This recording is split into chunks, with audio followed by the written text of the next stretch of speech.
has a little bit of a twist. It says, what is the length of the pendulum if the period is 3 seconds? So in this case, I gave you the period and you have to find the length. So here's our pendulum and here's what we know. We know that the period is 3 seconds and we are trying to find the length.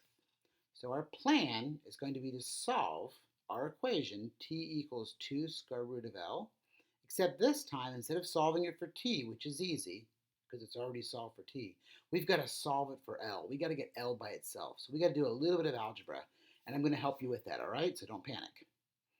Here's our equation, t equals 2 square root of L. If we want L by itself, we have to divide both sides by 2.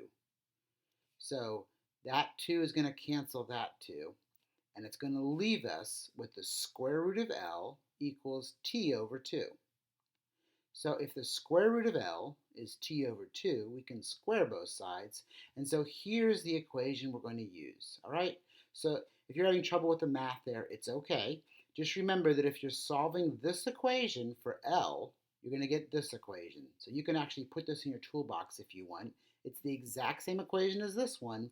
It's just solved for L. All right? So pause the video if you want and jot that down on your toolbox. It's another version of the same equation. If you want to know the length, take the period, divide it by 2, and then square it.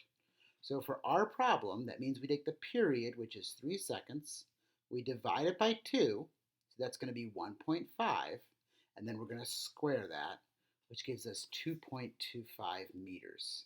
All right? So a very small change on the kind of problem we're solving. Sometimes we want to know how long is the pendulum, not how long does it take. So if you know how long you want it to take, 3 seconds, you can find out how long it is using this equation. All right?